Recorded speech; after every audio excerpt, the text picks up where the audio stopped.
जय सुदर्शन, जय वाल्मीकि, जय सुदर्शन, जय सुदर्शन, जय वाल्मीकि, जय सुदर्शन।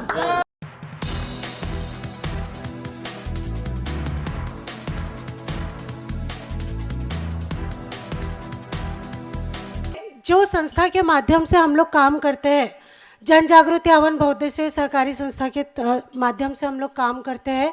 यहाँ पर तकरीबन हम लोग 15-16 सालों से काम कर रहे हैं। जब बहुत छोटे बच्चे थे तब समझ नहीं थी, तब से ही समाज हित पे हम लोग काम करना चाहते हैं और उसी दिशा में हम लोग कई सालों से कार्यरत हैं। और चूँकि एक समारोह मनाने के लिए हम लोगों ने यहाँ पे एक प्रोग्राम ऑर्गेनाइज किया था, जिसमें हमने सभी पार्टियों के किसी एक पर्टिकुलर पार्टी नहीं, सभी राजनीतिक पार्टियों के सभी नेताओंगण को बुलाया था। मैंने खुद पर्सनली बहुत सारे प्रतिष्ठित व्यक्तियों को कॉल किया था और बाड़ा साहब जी अब यकीन नहीं किए करेंगे इस बात पे कि मैंने एक बहुत ही चर्चित पार्टी के एक बहुत ही चर्चित व्यक्ति को फ़ोन किया और कहा की दादा जय भीम, मी प्रीती हजारे बोलत आहे। तर त्यानं म्हटलं हा बोला ना ताई, दादा आम्ही एक प्रोग्राम आयोजित केलेला आहे सुदर्शन जयंतीचा, तुम्ही या दादा, तुमचं पण स्वागत आहे। ताई कुठे तुम्ही ऑर्गनाईज केला आहे प्रोग्राम? दादा मी पाचपलीमध्ये ऑर्गनाईज केला आहे। पाचपलीमध्ये कुठे? बारशेनगरच्या समोर का? हो, बारशेनगरच्या समोर ठक्करग्राममध्ये आयोजित केला आहे। ताई मला माफ़ करो, मी तिकडे येऊ नाही शकत।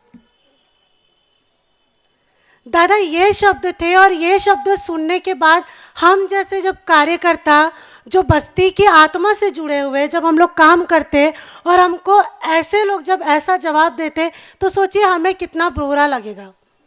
और अभी भी कुछ घंटे पहले तक यही चर्चा हो रही थी कि आप नहीं आएंगे, पर आप आए, इसके लिए मैं जोरदार ताली बजाती हूँ। क्योंकि ठक्करग्राम, पाचपली ये कोई क्रिमिनल एरिया नहीं है, ये आप लोगों ने आपकी मानसिकता पे गढ़ा हुआ है। ये बस्ती कलाकारों की बस्ती है, यहाँ से बड़े बड़े कलाकार निकले। अभी ये जो स्टेज पे जितने बैठे थे ना, गायक साहब के अलावा बाकी सारे कलाकार इस बस्ती से निकले हुए हैं। इस बस्ती से पीएचडी होल्डर्स निकले हैं, इस बस्ती से ऐसे लोग निकले हुए हैं जो कि अभी खुद का बिजनेस चला रहे हैं। इस बस्ती से ऐसे ऐसे सामाजिक नेता निकले हुए हैं कि जो अभी अलग अलग क्षेत्रों में, आयोग में, सेंट्रल में बैठे हुए हैं। बट बड़े ही दुख के साथ मुझे ये कहना पड़ता है कि बस्ती का विकास कहीं पे भी नज़र नहीं आता है। आज से मतलब कहते हैं कि महिलाओं को अपनी उम्र नहीं बताना चाहिए, पर मैं बताती हूँ। मैं 33 साल की हूँ और इसी बस्ती में मेरा जन्म हुआ है, इसी बस्ती में मैं पढ़ी बड़ी हूँ। सिंधु कॉलेज में ही मैंने पढ़ाई की अपनी पूरी ग्रेजुएशन तक की। फिर पीजी हम लोग ने बाहर से किया है क्योंकि पीजी की सुविधाएं आसपास थी नहीं। तो जब हम लोग आम्बेडकर थॉट में पढ़ रहे थे, मैंने अपना एमए आम्बेडकर थॉट में किया है और सोशियोलॉजी में भी किया है। तो जब हम लोग आम्बेडकर थॉट में पढ़ रहे थे और जब वहाँ पे कुछ बारसे नगर के सहयोगी थे, कुछ दूसरी बस्तियों के सहयोगी थे, तो वो यही बोलते थे कि प्रीति, ठक्करग्राम में जो जैसा पहले था वैसे ही आज सब कुछ है। और मैं 33 साल की हूँ, मैं भी यही कह सकती हूँ कि जो जैसा था वैसा ही है।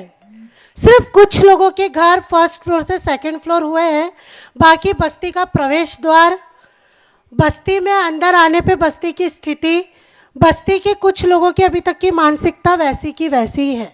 दादा हमारी बस्ती पे विकास के नाम पर कुछ भी नहीं है, कुछ भी नहीं।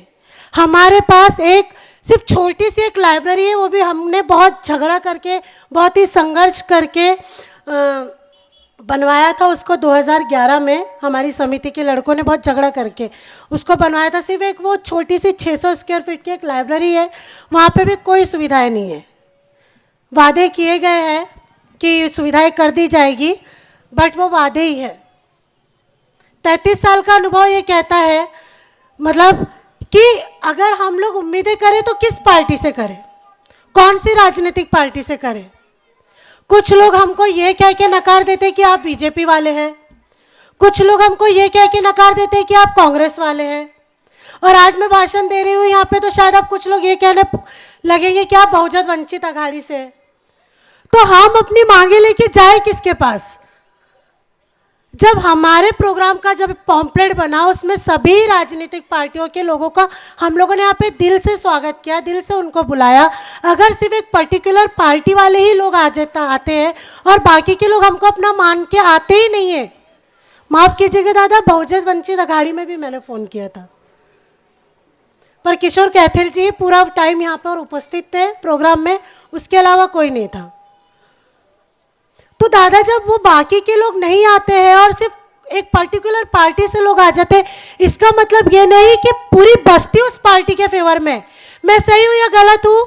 एक बार हाँ या ना में जवाब दे बस्ती वाले। क्या हम किसी एक पर्टिकुलर पार्टी से नहीं, हम केवल उस पार्टी के तरफ से है और रहेंगे जो हमारे विकास की बात करेंगी और बात ना करेंगी बल्कि हमारे विकास सच में करेगी भी। ये अफवाह फैलाने की और ये झूठ फैलाने की बात कोई भी ना करे। मैं सभी से हाथ जोड़ के रिक्वेस्ट करूंगी, हम पर्टिकुलर एक फूल पत्ती वाली पार्टी से या हम केवल हाथ वाली पार्टी से। अभी हम युवा है, इतने सालों की राजनीति में तो खैर अभी हम लोग 1-2 साल से ही इंटरेस्ट ले रहे हैं, अभी तक तो सोशल वर्कर ही रहे हम लोग। तो हम ये बात क्लियर करना चाहते हैं कि हमारी पार्टी, हमारी समिति, हम उस पार्टी को पूरा दिलो जान से सहयोग करेंगे और ना ही सहयोग करेंगे बल्कि जिता के लाएंगे भी, क्योंकि ये इतिहास रहा है कि हमने जिस भी लोगों को सपोर्ट किया है वो जीत के आए हैं, चाहे फिर वो उर्मिला गौरे जी हो या फिर और भी लोग हो।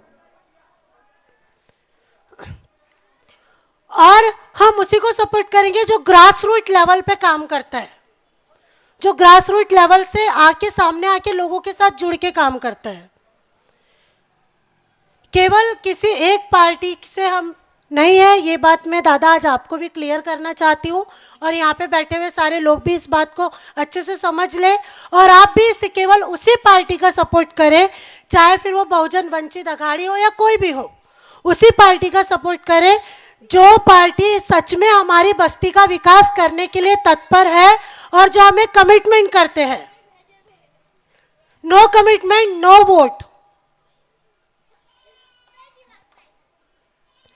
इसी के साथ में दादा मैं एक और बात पे आपका ध्यान आकर्षित करना चाहूँगी कि जो बस्ती के लोग हैं वो हृदय से बहुत ही सौम्य कोमल लोग हैं, क्योंकि यहाँ पे एजुकेशन का स्तर बहुत ही कम है। अभी इनके बच्चे पढ़ रहे हैं, पर जो हमारे यहाँ की जो बुजुर्ग पीढ़ी है वो इतनी पढ़ी लिखी नहीं है, तो उनसे जो भी प्यार से उनके साथ में पेश आता है वो उनके हो जाते हैं।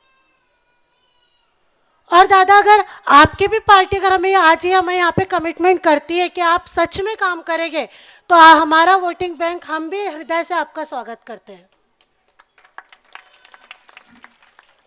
बस इसी बात का आश्वासन देते हुए दादा मैं आपका बहुत बहुत हृदय से यहाँ पे स्वागत करती हूँ। बहुत बहुत धन्यवाद। आपने किशोर जी कैथल का मैं बहुत बहुत धन्यवाद करती हूँ जिन्होंने यहाँ पर मुझे आमंत्रित किया, किसी एक पार्टी की व्यक्ति ना समझकर, केवल एक जन जागृति एवं समिति के एक सामाजिक कार्यकर्ता समझकर आपने मुझे यहाँ पे आमंत्रित किया। मैं उसके लिए भी आपका हृदय से धन्यवाद करती हूँ और इतनी बड़ी तादाद पे यहाँ पर लोग आए हुए हैं, आप सभी लोगों का हृदय से धन्यवाद।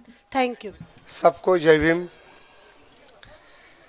सर, ये प्रोग्राम रखने का सबसे पहला हमारा एक उद्देश्य था कि 56 पे बाबा साहब ने जो दीक्षा दिया था, दीक्षा लेने वाले लोग और जिनको दीक्षा मिली थी 1950 से आज तक उनका जो परिवर्तन हुआ, मगर हम गांधी के पीछे गए तो हमारा नुकसान हुआ। उसके बाद हम भारतीय जनता पार्टी के पीछे गए।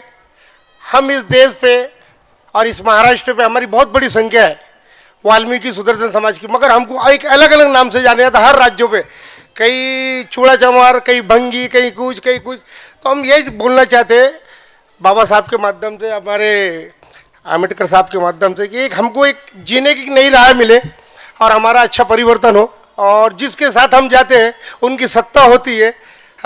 मैं तो एडवोकेट आम्बेडकर साहब से रिक्वेस्ट करूंगा और ये भी बताऊंगा कि आज हम आपके साथ हैं, महानगर पालिका में आपकी जरूर सत्ता बनेगी। इतना कहते हो, 2 शब्द समर्थक रहते। जय भीम, जय भारत। सर्वप्रथम सभी महामानवों को मैं अभिवादन करता हूं और आज के इस समारोह में आपके सामने उपस्थित है हमारे पार्टी के वंचित बहुजन आघाड़ी के राष्ट्रीय नेता आदरणीय बाला साहब अम्बेडकर जी। इनके नेतृत्व में इस महाराष्ट्र के अंदर जो भी समाज अपने आप को वंचित महसूस करता है, उनके उत्थान के लिए काम करने का संकल्प बनाए हुए पूरे महाराष्ट्र में वंचित बहुजन आघाड़ी काम कर रही है। नागपुर में भी पहली बार बहुत नज़दीक भविष्य में आने वाले चुनाव में हमें अपने उम्मीदवार, जैसे कि यहाँ हजारे मैडम ने जो बोला यहाँ पे, यहाँ से हम लोगों ने सबको चुन के दिया है, लेकिन यहाँ की परिस्थिति पिछले 33 साल में भी बदली नहीं है। ये जो उनका जो वक्तव्य है यह हमें दर्शाता है कि कंपैरिजन में हमारा जो भी कुछ विकास हुआ है वो बहुत सीमित है, हमें उससे भी आगे बढ़ना चाहिए। और कैथल जी ने आपके सामने पेश किया है कि इनको जीने की नई राह चाहिए। मेरा ये मानना है, अगर आप अपने दिल से, सच्चे दिल से अपने आप को पिछड़ा समझते हैं, वंचित समझते हैं, आप बाकी समाज से टूटे हुए लोग समझते हैं, तो आप अपने मन से ये भ्रम निकाल दे। वंचित बहुजन आघाड़ी आपके साथ रहेगी, आपके लिए काम करेगी। आपको ही अपना रास्ता चुनना होता है। यहाँ की जनता का मैं तहे दिल से स्वागत भी करता हूँ और उनको धन्यवाद भी देता हूँ कि कम से कम आपने मानस तो बना लिया है और आप अपने मानस पे कायम रहेंगे, ऐसी अपेक्षा रखते हुए मैं अपने वाणी को विराम देता हूँ। धन्यवाद। जय हिंद, जय भीम। सुदर्शन वाल्मीकि समाज के सभी महानुभाव,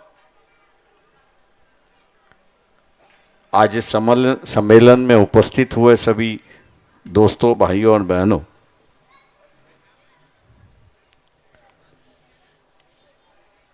कुछ दिन पहले किशोर कतले और उनके साथी रवि भवन में मिलने आए थे।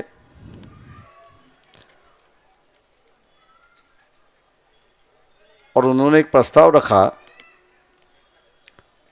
कि हम ढक्कर ग्राम पंचायत की ओर से परिस्थिति में एक कार्यक्रम रखेंगे, आपको आना होगा। मैंने उनसे कहा कि मैं ज़रूर आऊँगा, और आने की वजह यह है कि हम लोग हमेशा जो परिस्थिति होती है उस परिस्थिति से वाकिफ नहीं होते, और परिस्थिति से वाकिफ ना होने की वजह से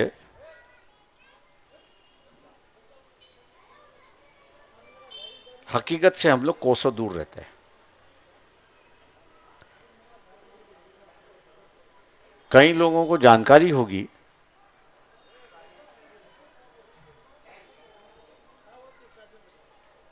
गुजरात के एक कांग्रेस के नेता थे, मकवाना थे, कि जो केंद्र में गृह मंत्री थे बूटा सिंह के साथ में।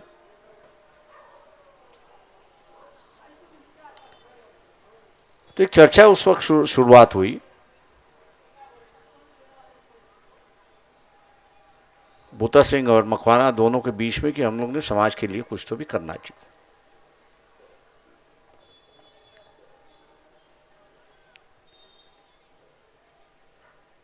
और वहीं से एक चर्चा शुरुआत हुई कि जिसका नाम है स्पेशल कंपोनेंट प्लान,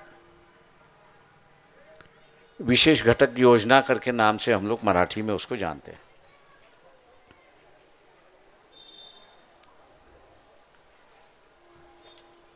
ये जो विशेष घटक योजना बनाने के पीछे का जो मकसद था हम लोगों का,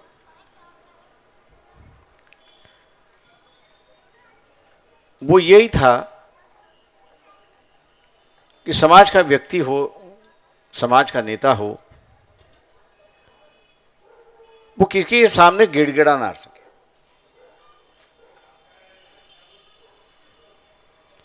क्योंकि आज हम लोग किसी के पास भी जाते हैं तो हमको ये चाहिए, वो चाहिए, ऐसी बातें हम लोग करते रहते हैं।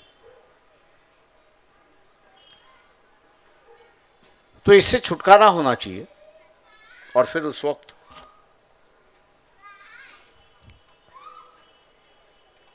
इमरजेंसी खत्म हुई थी, जनता पार्टी का राज खत्म हुआ था, इंदिरा गांधी का राज शुरुआत हुआ था। तो डर कहीं ना कहीं तो भी था कि ये दोनों बाबू जगजीवन राम को आगे तो नहीं ले आएंगे।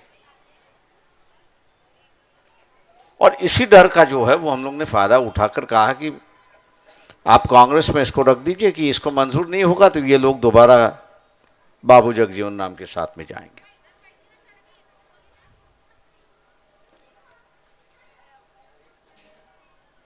कांग्रेस को इस बात की एहसास हुआ कि कुछ तो भी होना चाहिए, और ये स्पेशल कंपोनेंट प्लान जो है मंजूर हो गया।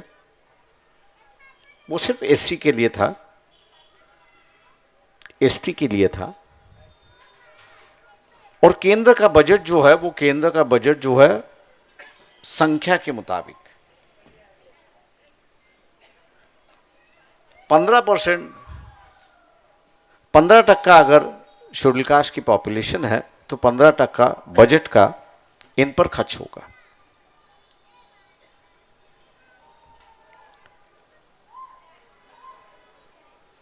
मतलब 100 रुपये अगर खर्च करना है तो 100 में से 15 रुपया सरकार को शेड्यूल कास्ट के उत्थान के लिए खर्च करना होगा, और उसके लिए उनको योजना बनानी होगी।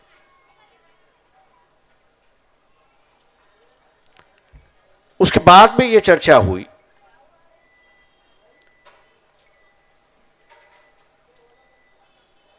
कि जो शेड्यूल कास्ट में समाज आते हैं, कुछ आगे निकल गए, कुछ पीछे निकल रह गए। कुछ समाज जो है उसकी एक विशेषताएं हैं,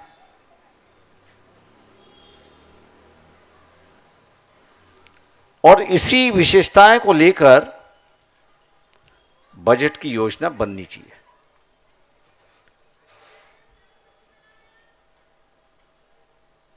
मैं आज बड़े गर्व से कहता हूं कि उस वक्त की जो हमारी चर्चा थी 82-84 की, आज वो सिर्फ केंद्र में उस वक्त थी, अब राज्य में भी आ चुकी है। हम लोगों को सिर्फ वाकियाब होना है, उससे जुड़ना है, और जिस दिन हम लोग इसकी जानकारी हासिल करेंगे, जिस दिन हम लोग इसकी जानकारी हासिल करेंगे उस दिन मैं मान के चलता हूं कि हम लोग अपना ही रास्ता बनाकर अपना ही उत्थान करना शुरुआत करेंगे। किसी के पास जाने की जरूरत नहीं है। योजना बन चुकी, पैसा आ चुका, लेकिन खर्च करने के लिए कोई आगे नहीं आ रहा।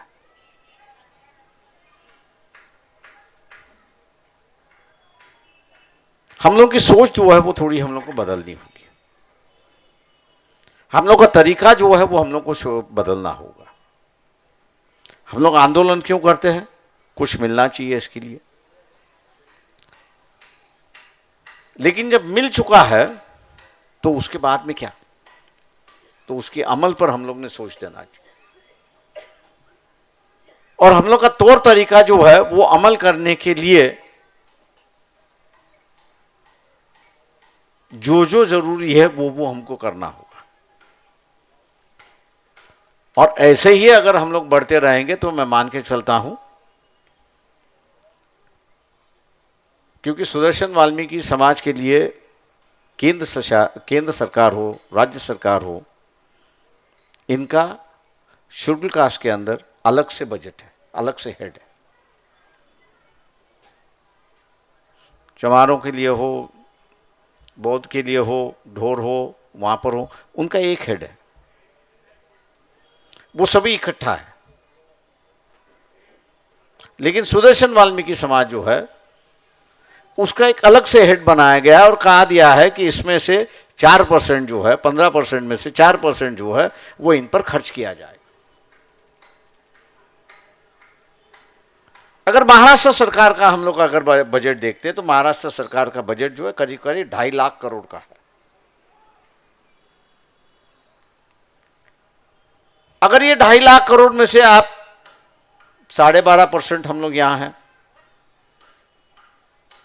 तो वैसे ही 24,000 करोड़ हो गए। आप 4% उसमें से निकाल लीजिए और पूछ लीजिए कि कितना है। लेकिन ना इस्तेमाल हुआ तो ये पैसा, जिसको अंग्रेजी में हम लोग कहते हैं कि लैप्स, या कहीं और जा सकता है, वैसे नहीं है। ये हर साल बढ़ता जाएगा। मतलब मान लो इस साल अगर खर्च नहीं होगा तो वो अगले साल के खर्च के अंदर डाला जाएगा, लेकिन और कहीं जगह नहीं जाएगा। लेकिन इसका फायदा उठाने के लिए बहुत कम लोग आगे आते हैं। मैं जानता हूं कि अधिकारी वर्ग हम लोगों के साथ में नहीं है। वो यही कहता है कि इसको मुफ्त में मिल रहा है, इसलिए वो उम्मीद करता है, लालच भी हम लोग को देता है कि अब मैं सैंक्शन करता हूं, 50% आप लो, 50% मुझे दे दो।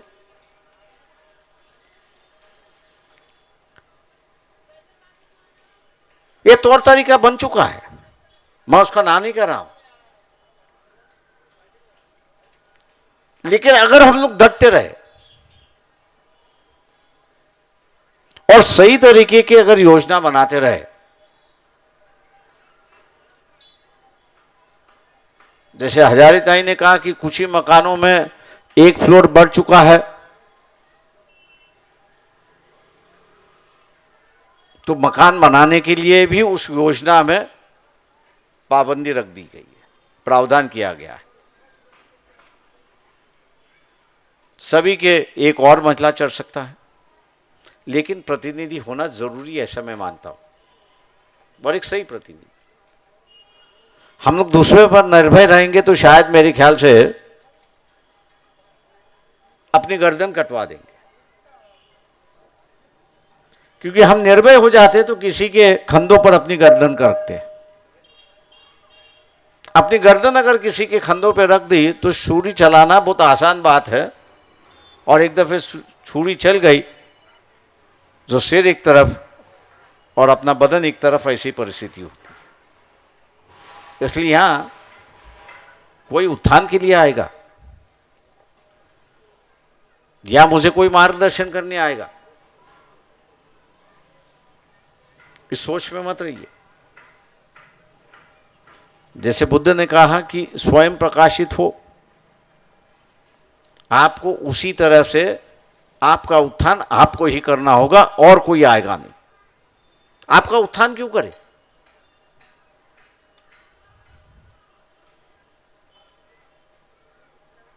कौन अपने पैरों पर कुल्हाड़ी मारेगा? जब मुफ्त में, फोकट में मजदूर अगर मिल रहा है तो कौन ये कहेगा नहीं इस मजदूर को मैं इंसानियत के रूप में ये ढालना चाहूंगा?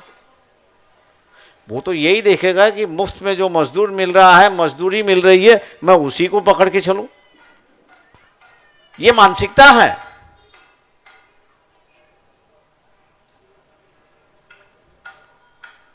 इस देश का, समाज का व्यवहार है। उस समाज की व्यवस्था को आपको तोड़ना होगा, इस समाज के सोच को आपको तोड़ना होगा और कहना होगा कि मैं इंसान हूं और मैं अपनी इंसानियत की तरह अपनी जिंदगी गुजारूंगा। और उसी इंसानियत की जिंदगी गुजारने के लिए अपने पैरों पर खड़ा होना होगा। जो लोग पढ़े लिखे हैं, मैं उनसे आग्रह करता हूं,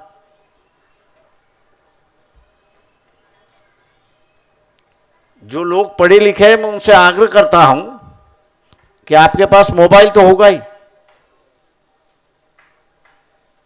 आपके मोबाइल में एंड्रॉयड होगा ही,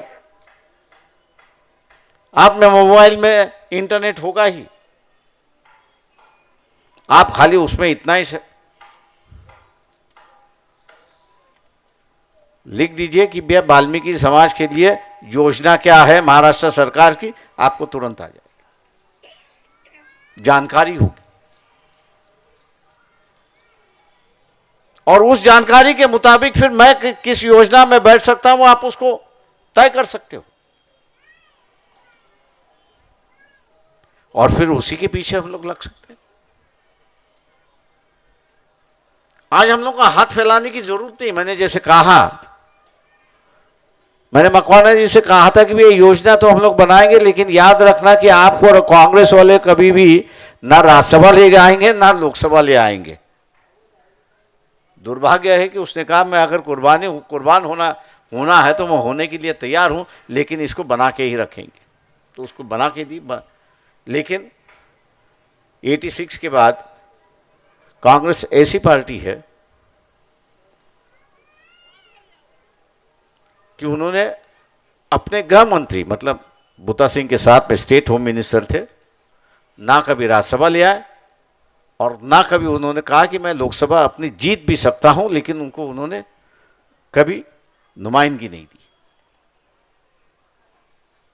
और हर बार मुझसे कहते रहे कि आप जो बता रहे थे कि कुर्बानी देनी होगी, मैंने कहा हाँ कुर्बानी तो देनी होगी।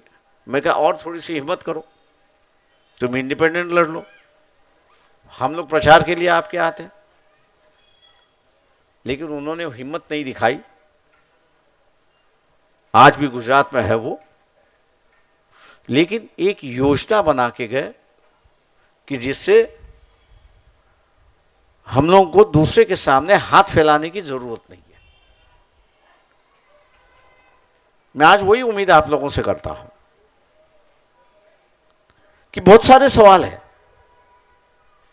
मैं नहीं कहता हूं कि बहुत सारे सवाल नहीं, बहुत सारे सवाल हैं। हम तो किसी न किसी के पीछे भागते रहे और इसलिए अपना वजूद नहीं बना पाए। हम लोग ने तय करना चाहिए कि हम लोग अपना वजूद बनाएंगे। जिस तरह से हम लोग कह रहे हैं कि नहीं आप हम सुदर्शन के नाम से जाने जाएंगे, वाल्मीकि सुदर्शन समाज के नाम से जाने जाएंगे, एक नई पहचान बनाएंगे, उसी नई पहचान की एक नई शक्ल होनी चाहिए, ऐसा मैं मान के चलता, एक नई सोच होनी चाहिए। और ये नई सोच होगी कि हम लोग यहां पढ़ेंगे लिखेंगे और इस देश की धारा जो है वो अपने हाथ में रखेंगे। ये बात सही है कि दिल्ली में कुछ लोग इस बस्ती के ही बसे हुए हैं, मिलते जुलते रहते हैं। एक परिवर्तन आ सकता है और आप ले आ रहे हो, लेकिन उस परिवर्तन में जो है गति लाना जरूरी है।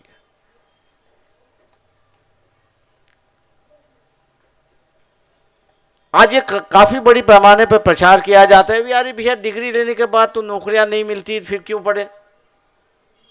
आप उनसे पलट कर जवाब पूछिए कि भैया आप कह रहे हो वो ठीक है कि पढ़ने के बाद नौकरियां तो नहीं मिलती है, लेकिन आपके बच्चों को आपने क्या सलाह दी।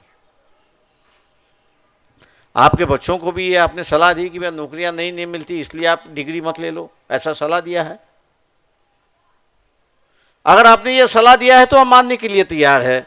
अगर आपने बेटे को अगर सलाह नहीं दिया है तो हम क्यों माने।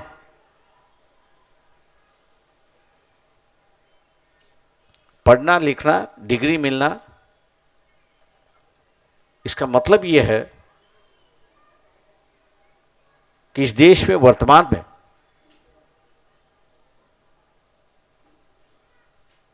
और आने वाले युग में कैसा होगा, क्या होगा, मैं सुरक्षित होगा नहीं होगा, इसकी जानकारी मिलती है हम लोग को। डिग्री से नौकरियां मिलती है, यह बात सही है कि हम लोग की आर्थिक परिस्थिति उससे बदल जाएगी, लेकिन साथ साथ अपने आप को महफूज रखना, सुरक्षित रखना, यह भी अपनी एक जिम्मेदारी है। अगर परिस्थितियों से हम लोग वाकियाब नहीं हुए, परिस्थिति की अगर जानकारी हमको नहीं हुई,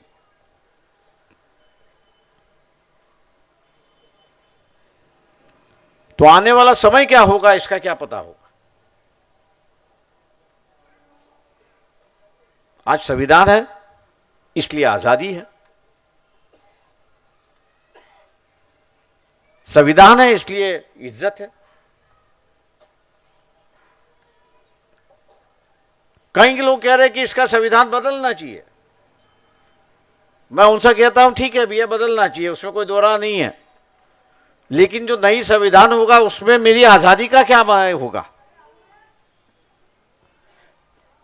उस नई संविधान में शिक्षा की क्या परिस्थिति होगी? इस नई संविधान में मुझे प्रतिनिधि होगा या नहीं होगा?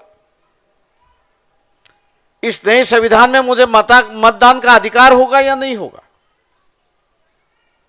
इस नए संविधान में मुझे कारपोरेशन है, असेंबली है, पार्लियामेंट में उसमें जाने का अधिकार होगा या नहीं होगा?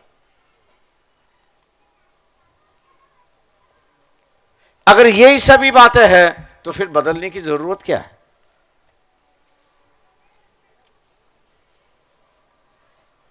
हम लोग जब तक अपने अधिकार बरकरार रखने की और उनकी हिफाजत करने की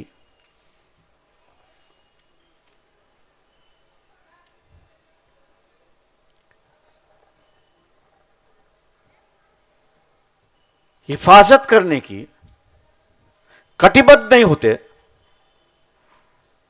तब तक हम जो आज 16 साल का है, 15 साल का है, 14 साल का है, उसके अधिकार हम लोग कैसे हिफाजत करेंगे?